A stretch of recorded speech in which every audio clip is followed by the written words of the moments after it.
नमस्कार दोस्तों, MD campus news के यूट्यूब चैनल में आप सबका स्वागत है। दोस्तों, आज 17 अगस्त को एमडी यूनिवर्सिटी रोहतक ने all over provisional merit list जारी की है। दोस्तों, मेरिट लिस्ट दो तरह के कोर्सों की हुई है।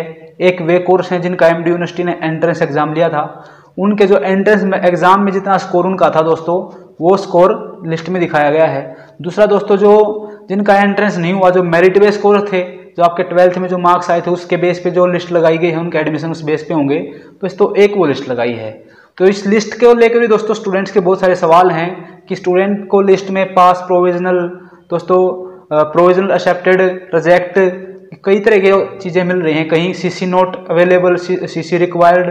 दोस्तों, सीसी का मतलब है कैरेक्टर सर्टिफिकेट, दोस्तों आईसी का मतलब है इनकम सर्टिफिकेट। तो जो आपके डॉक्यूमेंट्स में दिक्कत है वो उसके अंदर दिखाया गया है। इस पूरी लिस्ट के अंदर, मेरिट लिस्ट के अंदर दोस्तों जो समझने के लायक बात है वो ये है कि जिस भी स्टूडेंट का रिजेक्ट हुआ है फॉर्म, वो स्टूडेंट के लिए समस्या है। और जिस स्टूडेंट का फॉर्म प्रोविजनल एक्सेप्टेड लिखाया गया है या पीछे कोई लिखा गया है सीसी रिक्वायर्ड या आपके 12th मार्क्स की डीएमसी रिक्वायर्ड, तो दोस्तों उन स्टूडेंट का काउंसलिंग में पार्टिसिपेशन करने का मौका उनको मिलेगा। दोस्तों, जिसके भी मार्क्स दिखाए गए हैं, बीसीए की लिस्ट आप देख रहे हैं, बीसीए की लिस्ट में जो बीच में मार्क्स दिखाए गए हैं 85, 84, दोस्तों जिसके भी ये मार्क्स शो किए गए हैं वो स्टूडेंट ओपन काउंसलिंग में भाग ले सकता है। दोस्तों 19 तारीख को ओपन काउंसलिंग कराई जाएगी एमडी यूनिवर्सिटी द्वारा। ओपन काउंसलिंग डिपार्टमेंट में फिजिकली तौर पर होगी। दोस्तों आपको डिपार्टमेंट में जाना पड़ेगा 19 तारीख को।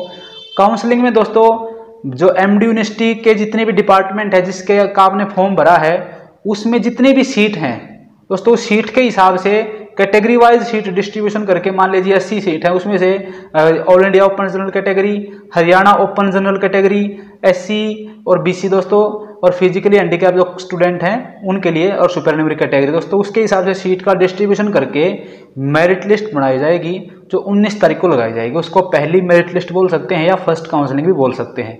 उस दिन दोस्तों जिस भी स्टूडेंट का जो आज 17 तारीख को ओवरऑल मेरिट लिस्ट जारी की है उसमें अच्छा स्कोर है, उसको लगता है कि उसका एडमिशन होगा, तो दोस्तों जो 19 तारीख को मेरिट लिस्ट आएगी, जो जिसमें उसका नाम आएगा वो काउंसलिंग में शामिल होगा, उस स्टूडेंट का एडमिशन होगा। तो दोस्तों 19 तारीख को जिस सभी स्टूडेंट जिस डिपार्टमेंट का आपने फॉर्म भर रखा उस डिपार्टमेंट में जाएं, और जो भी आपका डॉक्यूमेंट रिक्वायर्ड दिखा रखा, मान लीजिए आपकी के रिजल्ट के पीछे डॉक्यूमेंट बता रखा है कि आपका सीसी रिक्वायर्ड है, आपका कैरेक्टर सर्टिफिकेट रिक्वायर्ड है, आपका इनकम सर्टिफिकेट रिक्वायर्ड है, आपके 10th प्लस 2 की डीएमसी रिक्वायर्ड है, तो सभी स्टूडेंट उस डॉक्यूमेंट को अपने साथ लेके जाएं। अगर आपके मार्क्स दिखाए गए हैं तो आप एलिजिबल हैं। जो दिक्कत है उसको बाद में सुधारा जा सकता है, उसको ठीक किया जा सकता है। जिसका फॉर्म रिजेक्ट हुआ है, रिजेक्ट होने की कोई वजह हो सकती है। हो सकता है कि जो एलिजिबिलिटी है, मान लीजिए कोई आर्ट्स का स्टूडेंट है और वो ऑनर्स का फॉर्म या साइंस का फॉर्म भर रहा है, तो वो स्टूडेंट का फॉर्म रिजेक्ट होगा क्योंकि वो एलिजिबल ही नहीं है, या आपने नंबर ही नहीं भरे हैं आपके 12th के। अगर नंबर नहीं भरे हैं, आप कितने मार्क्स आए हैं आपके, तो लिस्ट लगाएंगे कैसे? उनको क्या पता है कि स्टूडेंट के कितने नंबर हैं, उसको एडमिशन देना नहीं देना है। तो कोई बड़ी दिक्कत रही है, इस कारण दोस्तों आपका फॉर्म रिजेक्ट हुआ है, वरना फॉर्म रिजेक्ट नहीं होगा।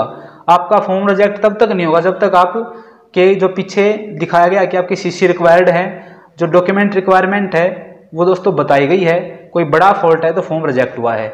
जो प्रोविजनली एक्सेप्टेड है उसमें कोई दिक्कत नहीं है, आपका एडमिशन होगा तो आपके डॉक्यूमेंट्स की, ओरिजिनल डॉक्यूमेंट्स की आपकी जांच की जाएगी और आपकी डॉक्यूमेंट्स की फोटोकॉपी भी आपसे ले ली जाएगी। तो कोई घबराने वाली बात दोस्तों नहीं है। आप 19 तारीख को काउंसलिंग में जाएं अपने डिपार्टमेंट के अंदर। काउंसलिंग ऑनलाइन नहीं होगी, काउंसलिंग दोस्तों ऑफलाइन ही होगी। अपने सभी ओरिजिनल डॉक्यूमेंट साथ में लेके जाएं और काउंसलिंग में शामिल हों। अगर काउंसलिंग में आपका उस दिन मेरिट लिस्ट में नाम आता है, आपकी काउंसलिंग डिपार्टमेंट की एक कमेटी बनाई जाएगी, टीचर्स की, प्रोफेसर की, वो आपके डॉक्यूमेंट्स चेक करेंगे और आपके वेरीफाई करके आपको फीस की पर्ची निकाल देंगे, या आपके जो आपका अकाउंट है उस पर ओके कर देंगे, आप ऑनलाइन अपनी फीस पे करेंगे। लेकिन काउंसलिंग के लिए दोस्तों आपको जाना पड़ेगा डिपार्टमेंट के अंदर ही, जो भी आपका डिपार्टमेंट है जहाँ भी आपने फॉर्म भरा है। दोस्तों ये जरूरी सूचना थी जो आज लिस्ट आई थी, और जो 19 तारीख को फर्स्ट काउंसलिंग होगी। तो स्टूडेंट का इससे अलग कोई सवाल है तो दोस्तों कमेंट बॉक्स में कमेंट कर सकता है। जो स्टूडेंट रिजेक्ट हो चुके हैं उनके लिए अब कोई रास्ता नहीं है। अगर कोई टेक्निकल गड़बड़ रही है तो हो सकता है उसको ठीक करा के वो ओपन काउंसलिंग में शामिल हो पाए।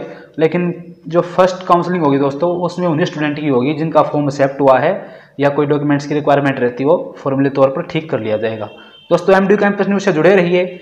हर संभावित सूचना दोस्तों, हर जरूरी सूचना आपको एमडीयू कैंपस न्यूज़ द्वारा प्रदान की जाएगी। चैनल को सब्सक्राइब कर लीजिए दोस्तों, वीडियो को शेयर कीजिए ताकि बाकी छात्रों को भी दोस्तों सूचना मिल सके, छात्र इधर उधर ना भटकें। दोस्तों एमडीयू कैंपस न्यूज़ छात्रों को उचित और दोस्तों सही सूचना प्रदान करता है, क्योंकि हमारा लंबा अनुभव एक्सपीरियंस रहा है, यूनिवर्सिटी से पढ़े हैं हम, वहाँ से प्रशासन से भी अवगत हैं, वहाँ की खामियों से भी अवगत हैं, वहाँ की अच्छाइयों से भी हम अवगत हैं। दोस्तों एमडीयू कैंपस न्यूज़ इसी तरह आपके साथ रहेगा, आप भी एमडीयू कैंपस न्यूज़ के साथ रहिए। चैनल को सब्सक्राइब कीजिए। धन्यवाद दोस्तों।